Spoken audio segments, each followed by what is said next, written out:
일체유심조라는 말이 있지요. 원효 대사께서 당나라 유학을 가기 위해서 길을 가다가 동굴에서 유숙을 하다가 밤에 목이 말라서 물을 마셨는데 그렇게 시원하게 물을 마시고 잠을 잘 잤는데 아침에 일어나 보니 해골 썩은 물이었더라. 그 뭐 온갖 구역질 또 역겨움에 빠져서 괴로워하다가 그 자리에서 도를 깨닫고 당나라 유학을 포기하고 이제 그 깨달은 자기의 도를 이제 설파하게 되지요. 그가 깨달은 그 도가 길이 이렇습니다. 심생고 종종법생 심멸고 감분불이. 마음이 일어나서 현상들이 일어나는 것이고 마음이 없으면 동물과 무덤이 차이가 없다. 모를 때에는 이게 동물로 여겼고 좋은 물로 마셨는데 그걸 알고 났더니 이 마음에서 역겨움도 또 막 구토도 일어나더라는 거예요. 그러니까 마음이 없으면 아무것도 안 일어난다는 거죠. 또 삼계유심 만법유식 심해무법 호용별구. 삼계는 마음에 있고 만법은 아는 것에 있다.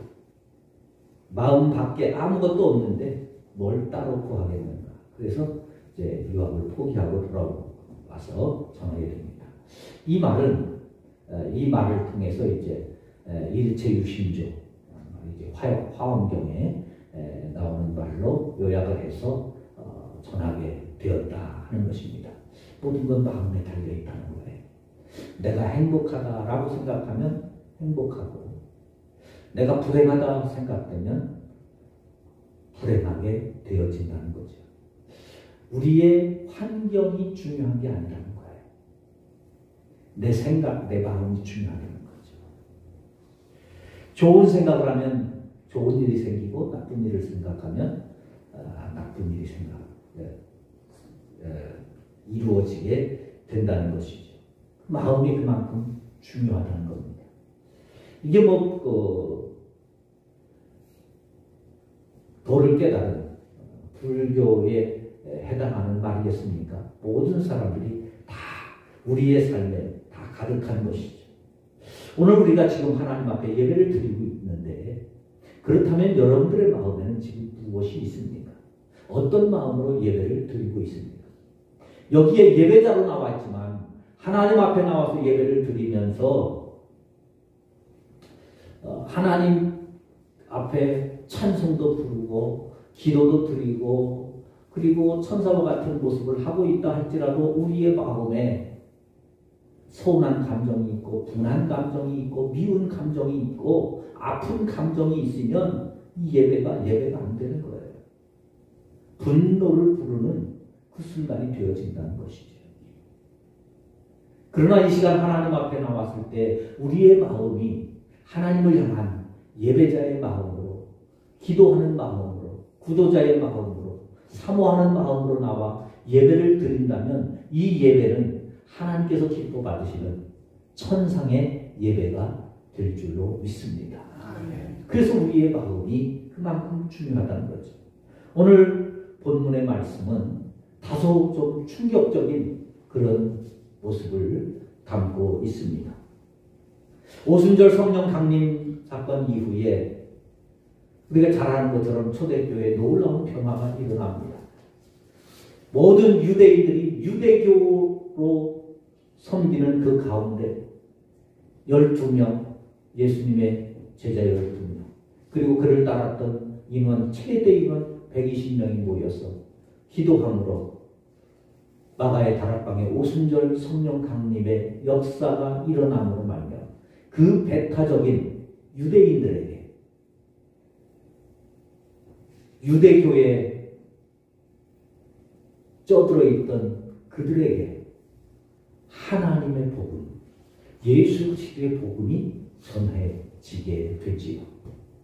그래서 베드로가 설교를 한 번 설교할 때 3,000명이나 회개를 하고 돌아오게 되고, 그리고 성령의 역사로 교회가 부흥하여 장정만 5,000명이 되고, 그러는 가운데 나면서부터 안전뱅이 되었던 사람이 일어나 걷게 되는 기적도 경험하게 되면서 초대교회에 놀라운 변화의 물결이 일어나는데, 예배 공동체, 사랑 공동체가 되어서 서로 자기의 물건을 팔아서 다 함께 사용하는, 통용하고 하는데 한마음 한뜻이 되었다 하는 것을 지난주에 말씀을 드렸습니다. 여러분, 남을 섬기는 일에 내 것을 팔아서 나누는 일에 한 사람도 예외 없이 한마음 한뜻이 된다는 것은 결코 쉽지 않습니다. 그 가운데는 욕심이 있는 사람도 있을 것이고, 어떤 사람은 이거는 우리 집안에 팔 수 없는, 우리 가문의 대자로 내려오는 보물처럼 여겨지는 것도 있을 것이고, 각자의 형편과 처지가 다 다를 거예요. 그런데 그들은 한마음 한뜻으로 그 일에 참여했다는 것이죠. 그 가운데 그러한 분위기를 이끄는 사람이 바로 바나바였다 하는 것을 이제 말씀을 드렸습니다. 그런데 이 바나바의 이런 모습을 보면서 온 교회 성도들이 바나바를 칭송하면서, 요셉이었지만 그의 이 별칭을 바나바라, 위로의 아들이라, 위로의 아들이라, 그렇게 부를 만큼 그가 인정받는 모습을 바라보던 아나니아가, 삽비라가 있었습니다. 그들도 역시 여전히 그들은 교인이었고 열심히 있는 성도였습니다. 그래서 그들도 자기의 재산을 팔았습니다. 그리고 그것을, 재산을 정리한 것을 가지고 사도들의 발 앞에 두었다. 문제는 얼마를 감추었다는 거예요. 여러분, 전 재산을 다 팔았는데 거기에서 얼마를 떼고 헌금하는 것이 잘못입니까? 그런데 그것 때문에 두 부부가 그 자리에서 죽음을 당하게 됩니다. 이게 얼마나 충격적인 사건입니까? 도대체 왜 이런 일이, 교회 분위기가 막 좋아지는데, 공동체의 분위기가 이제 막 좋아지는데 이런 충격적인 일이 일어났어요. 자, 이런 모습을 바라보면서 오늘 우리는 하나님 앞에 예배를 드리면서 내가 드리는 헌금은 어떨까? 내가 드리는 예배는 어떨까? 내가 드리는 봉사는 어떨까? 하는 것들을 한번 점검해 볼 필요가 있지 않겠습니까? 그래서 오늘 이 말씀을 통해서 우리 함께 우리의 신앙, 우리의 믿음, 우리의 헌신, 우리의 희생, 우리가 드리는 예배를 점검하면서 교회 부흥의 찬물을 끼얹었던 이 사건이 오늘 우리의 믿음에 걸림돌이 되지 않도록 우리는 더 조심하고 또 바른 믿음으로 하나님 앞에 설 수 있는 그런 시간이 될 수 있기를 간절히 바랍니다. 헌신은 귀한 거죠. 복된 겁니다. 초대교회의 뜨거움은 헌신으로 나타났어요. 다 자기의 재물을, 자기 것을 희생해서 남을 위해서 바치는 그 일에 한 마음이 되고 한 뜻이 되는데 기꺼이 헌신합니다. 내 것을 내 것이라고 하는 사람이 단 한 사람도 없었다는 것입니다. 이 얼마나 아름다운 모습이에요. 그리고 그것은 필요한 사람의 것이라고 인정하게 되었다는 거죠. 자기의 밭을 팔아서 헌신한 바나바로 알려진 요셉도 있었습니다. 이 요셉이 원래 이름이 요셉인데 바나바라고 부르잖아요. 바나바, 위로의 아들이라 성경은 그렇게 해석을 해요. 그런데 사실은 원뜻을 살펴보면 바는 아들이라는 뜻이에요. 바디메오. 그러면 디메오의 아들 그런 뜻이에요. 이름이 아니라. 그러니까 바나바. 그러면 바는 아들이라는 뜻이에요. 나바의 아들. 그 나바가 뭐냐? 구약에는 선지자를 나비 그렇게 불렀거든요. 그 나비의 아들이다. 선지자의 아들이다. 그런 뜻입니다. 선지자는 뭐 하는 사람이에요? 말씀을 전하는 사람이에요. 그런데 성경은 사도들은 바나바를 선지자의 아들이라고 하지 않고 위로의 아들이라 그렇게 부르거든요. 위로의 사람. 제가 도대체 왜 이렇게 나비의 아들이 아니라 선지자의 아들이 아니라 위로의 아들이라고 했을까? 여러 가지 이제 자료들을 찾아보고 하는데 못 찾았어요. 그래서 기도를 했습니다. 하나님, 도대체 이게 왜 이렇게 됐을까요? 하나님, 제가 성경을 이렇게 하나님 앞에 해석을 했어요. 바나바는, 요셉은 성도들을 위로하는데 말씀으로 위로했다. 말씀으로 위로했다. 사람의 언어로, 사람의 감정으로, 사람의 그 사랑이 아닌 하나님의 사랑으로, 하나님의 마음으로, 하나님의 말씀으로 위로했다. 그런 마음이 들더라고요. 여러분, 그런 위로를 받은 사람들이 하나님의 말씀 앞에, 하나님의 마음 앞에, 하나님의 사랑 앞에 사람들이 다 받았던 상처도 아픔도 치유되고 회복되지 않았을까? 제가 그렇게 생각을 해봤어요. 그래서 이 요셉을 바나바라, 그 바나바의 이런 헌신이 얼마나 귀합니까? 그러니까 바나바를 따라서 많은 성도들이 다 자기의 밭도 팔고 재산을 팔아서 하나님 앞에 바치게 됩니다. 아나니아와 삽비라도 그와 같은 믿음이 있었던 사람이에요. 그와 같은 신앙이 있었던 사람이에요. 그래서 물론 뭐 해석적으로 보면 동기가 잘못될 수도 있었어요. 나도 바나바처럼 재산을 팔면 바나바처럼 저렇게 인정받을 수 있을까 하는 그런 욕구도 있었겠죠. 명예욕도 있었겠죠. 여하튼 그러나 그런 마음을 가지고 자기의 재산을 팔 만큼 헌신적인 사람이었다는 거죠. 여러분, 이런 헌신들이 초대교회의 가장 아름다운 그 모습을 이루게 되어진 것이죠. 우리 교회도 마찬가지입니다. 여러분, 우리 교회가 비록 많이 모이지는 못해도 아름다운 공동체로 세워져 가는 일에는 많은 사람들의 헌신들이 우리의 눈에 보이지 않지만, 내가 느끼지 못하지만 그런 헌신들이 있습니다. 주방에서 하시는 권사님은 아침 8시부터 나와서 집을 먹으려고 준비해왔던 모든 온갖 나물들을 교회 오실 때는 가지고 와서 그거 교인들을 먹이려고 애를 씁니다. 차량 운행하는 우리 권사님은 지금 일찍 또 나오셔서 토요일까지 피곤한데 일찍 나오셔서 차량 운행하면서 성도들 그나마 좀 편안하게 오실 수 있도록 하기 위해서 그렇게 희생하고 섬기기도 합니다.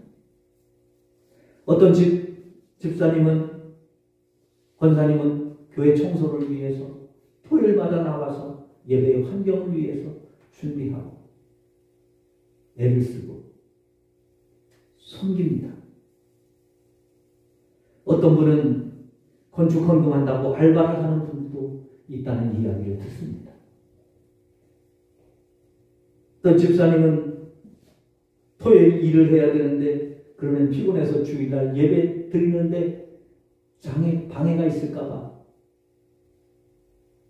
일하는 것을 포기하고 예배를 드리기 위해서 그 일들을 포기하는 그런 이야기를 들을 때 참 눈물이 나요.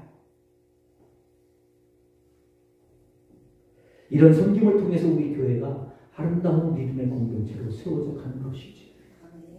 그분들 뿐이겠어요? 이렇게 산불이 나고 정치적으로 혼란하고 어려운 이런 일들 속에, 가정 속에 하나님 앞에 나가 예배를 드리는 여러분 한 사람 한 사람의 헌신과 섬김을 통해서, 예배에 참여하는 이 모습을 통해서 우리 예배 공동체가 세워지는 줄로 믿습니다. 이것이 비록 작은 것이지만 그렇게 세워지는 거예요. 여러분, 세상에는 다 돈이잖아요. 세상에 나가면 다 돈이죠. 왜 돈이에요? 내가 편하려고 하니까 돈이에요. 내가 안 편하면 돈 안 듭니다. 그냥 힘든 거 감내하고 멀어도 걸어가면 차비 안 들어요. 비싼 옷 안 입고 그냥 대충 있는 거 어디 가서 요즘 밖에 나가면 1,000원 모으는데 얼마나 많아요. 근데 가서 옷 안 사 입고 대충 그런 거 입고 먹는 거 대충 먹고 그러면 그렇게 돈 안 들여요. 제가 좀 말씀드리지만 여러분, 우리가 돈을 지불하는 것은 내가 편하려고 지불하는 거예요. 그러니까 편하려면 편하는 만큼 더 대가를 지불하게 돼 있어요. 왜? 내가 편하게 되려고 다른 사람이 수고해야 되거든요. 그러니까 수고비를 주는 거예요. 조금 편하면 1,700원 버스비만 내면 되지만 조금 더 편하려면 돈 많은 택시비 타면 조금 더 편하게 되는 거죠. 그거보다 더 편하려면 승용차 사면 되고요. 더 편하려면 운전기사 등록 채용하면 되고요. 편하면 내 편한 만큼 대가를 지불해야 되는 거예요. 그런데 여러분, 교회 와서 예배를 드리는데 편하게 밥을 먹고 있어요? 편하게 예배를 드리고 있어요? 예배를 드리고 가는데 편하게 와서 예배만 드리고 가요? 누군가 여러분들을 편하게 하기 위해서 주방에서 봉사해야 되고 깨끗하게 청소해야 되고 화장실 그 냄새나는 곳에 가서 수고해야 되고 애써야 되고 차량으로 봉사해야 되고 해야 되는 거예요. 그 돈이 아니라 섬김입니다. 헌신입니다. 그 헌신이, 그 섬김이 우리의 공동체를 치열하게 하는 게 아니라 아름답게 하고 복되게 하는 것인 줄로 믿습니다. 그런데 이런 헌신이 하게 되지만, 교회 공동체를 아름답게 하지만 잘못된 헌신, 위선된 헌신, 변질된 헌신은 우리를 위험에 빠지게 하는 것이죠. 냄새도요, 자연이 썩는 것, 풀이나 나무나 썩는 건 냄새가 나도 그만 참을만 합니다. 그러나 중요한 단백질이 부패되고 사람의 몸이 썩어져 가는 것은요, 냄새가 더 지독해요. 마찬가지입니다. 헌신이 귀하고 중요하지만 그 헌신이 변질되면 더 큰 악취가 나는 거예요. 여러분, 왜 교회가 욕을 먹고 또 교회가 외면을 당하고 합니까? 사회보다 더 교회가 부패되고 사회보다 더 교회가 안 좋기 때문입니까? 아니에요. 교회는 아름다운 것이기에 한두 개의 잘못된 것만 있어도 온 악취가 온 사회를 뒤엎을 만큼 충격적인 거예요. 헌신도 마찬가지입니다. 아나니아와 삽비라가 자신의 재산을 팔아서 하나님 앞에 헌신을 합니다. 얼마나 아름다운 모습이에요. 얼마나 귀한 믿음입니까? 그런데 얼마를 감추었습니다. 얼마를 감추었어요. 얼마를 뗀 것이 아닙니다. 감추었다는 거예요. 그리고 전부라고 거짓말을 한 거예요. 여기에 문제가 있는 거예요. 제가 그래서 이 소대목을 이렇게 잡았어요. 아무리 큰 헌신도 작은 죄를 덮지 못합니다. 아무리 큰 헌신도, 자기의 온 재산을 팔아서 드리는 헌신도 얼마 떼우서 그것을 전도라고 한 거짓말, 그거 하나를 못 덮는 거예요. 그게 그냥 덮어지는 게 아니에요. 아유, 그래도 재산 팔았으니까 그 정도 바쳤어도 그것도 큰일 하며 잘했다고 해주지. 그게 안 된다니까요, 하나님 앞에.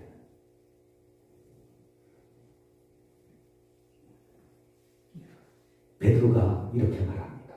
어찌하여 사단이 내 마음에 가득하여. 여러분, 자기의 재산을 팔아서 하나님 앞에 드리는데 사탄이 가득했다는 게 이게 이해가 가세요? 저도 수백 번 사도행전을 읽었지만 이번 주간에 이 말씀을 묵상하면서 다시 충격적인 거예요. 아, 내가 하나님 앞에 지금 이렇게 설교를 하고 있지만 지금 내 속에 제가 잠시 내 마음을 잘못 돌리면 내 마음에 사탄이 가득하여 설교할 수도 있겠구나. 사탄이 가득한 마음으로 설교할 수 있는 거고요. 사탄이 가득한 마음으로 예배할 수 있고요. 사탄이 가득한 모습으로 주방에서 봉사할 수 있고 차량 봉사할 수 있고 예배당 청소할 수 있고 그러는 거지. 생각해 보세요. 밥하면서 내가 지금 뭐 하는 짓인가? 청소하면서 젊은 것들은 뭐 하고 팔도 아픈데 시간도 없는데 이 나이에 나이든 내가 이렇게 청소해야 되나? 여러분, 그 헌신이 한순간에 변질될 수 있다는 거예요. 한순간에. 내 마음이 감사를 잃어버리고 예수를 잃어버리고 성령의 마음을 빼앗기고 내 마음에 사탄만 남아있는 거예요. 사탄만.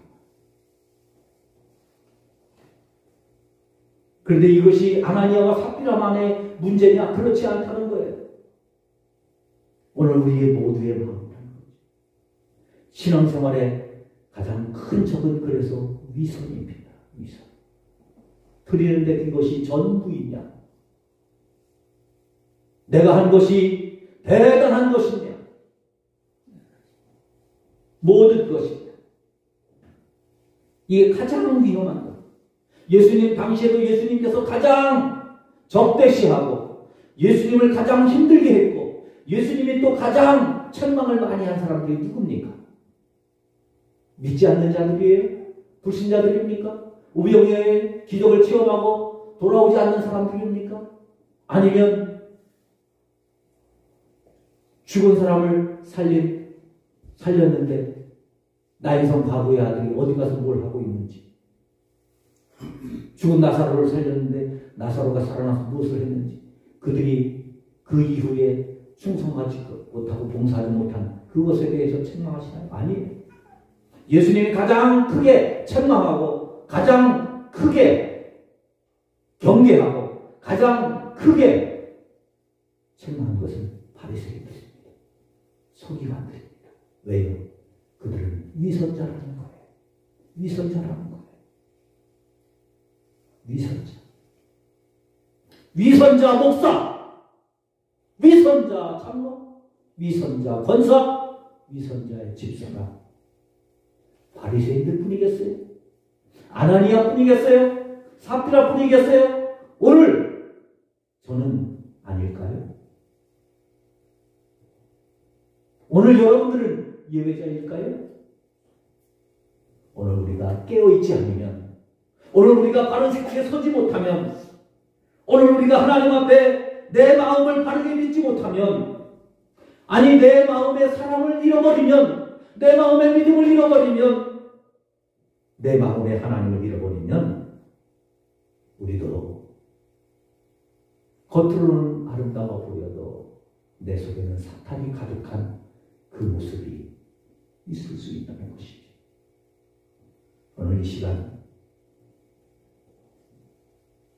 우리가 하나님 앞에 예배를 드리며 이 믿음의 충격을 다시 한번 우리 마음속에 새기며 하나님, 나의 삶에, 나의 신앙에, 나의 예배에, 나의 헌신에, 나의 희생에, 나의 예물에, 나의 봉사에 사랑을 담고 예수를 담고 말씀을 담고 살 수 있는 믿음이 되게 해달라고 함께 기도할 수 있기를 바랍니다. 바울을 보세요. 얼마나 열심히 있었어요. 얼마나 뜨거움이 있었어요.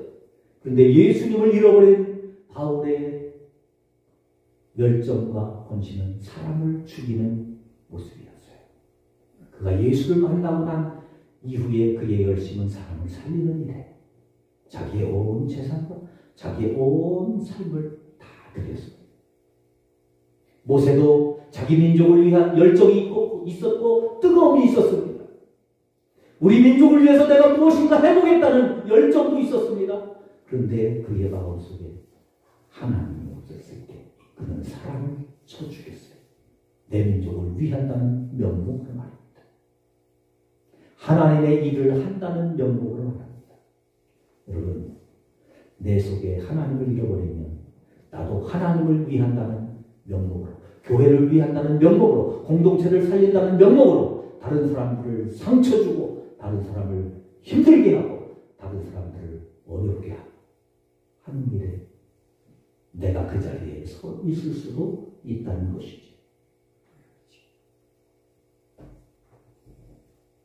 그래서 사도 요한은 요한일서 3장 18절에서 이렇게 말합니다. 형제들아, 우리가 행함과 진실함으로 하자. 진실함.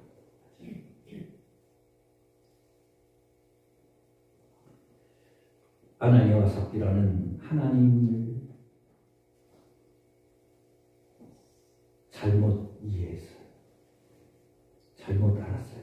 잘못 믿었어요. 아니, 순간에 잘못된 신앙으로 결국 목숨을 잃습니다.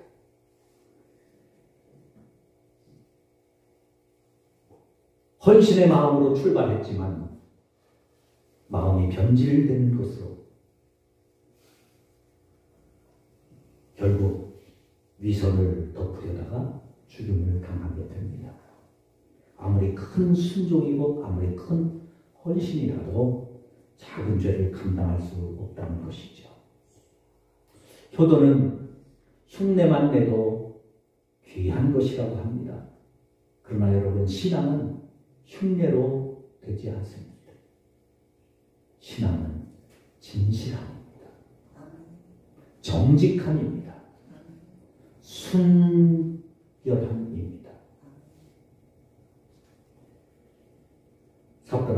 아나니아와 삽비라를 통하여 하나님 앞에 영과 진리로, 진심으로, 순종으로 하나님 앞에 나아오는 우리가 되기 위해서 하나님께서 찾으시는 예배자, 그 예배자가 되기 위해서 오늘 나의 마음을 주님 앞에 내어놓습니다. 감추려고, 위선하려고 하는 우리의 마음을 내려놓고 하나님, 연약한 이 모습을 가지고, 그래서 예수님이 필요하고, 그래서 복음이 필요하고, 그리스도 십자가의 보혈이 필요하고, 그래서 성령의 인도하심이 필요합니다. 주님, 나를 받아 주옵소서. 하나님 앞에 순전한 마음으로 예배에 참여하는 우리 모두가 되고, 또 그런 마음으로 이번 한 주간 동안 믿음의 사람으로 살아가는 일에 우리 모두가 하나님 앞에 나아갈 수 있기를 주님의 이름으로 축원합니다. 하나님 감사합니다.